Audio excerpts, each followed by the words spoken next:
Përshëndetje miq. Po ndiqja dje një analizë. Në fakt kam ndjek disa ditë analizat e analizëve në Shqipëri, të cilët thonë që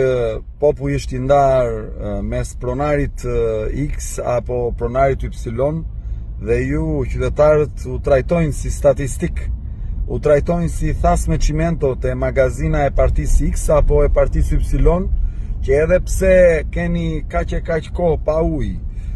me çmimin më të shtrenjtë të naftës në Europë, që fëmijët u ikin në emigrim me gomone akoma,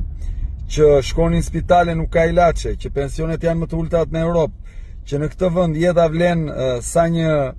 teke dikujt që vjen ta merr aty në lokal se do të bëj si kaubojs,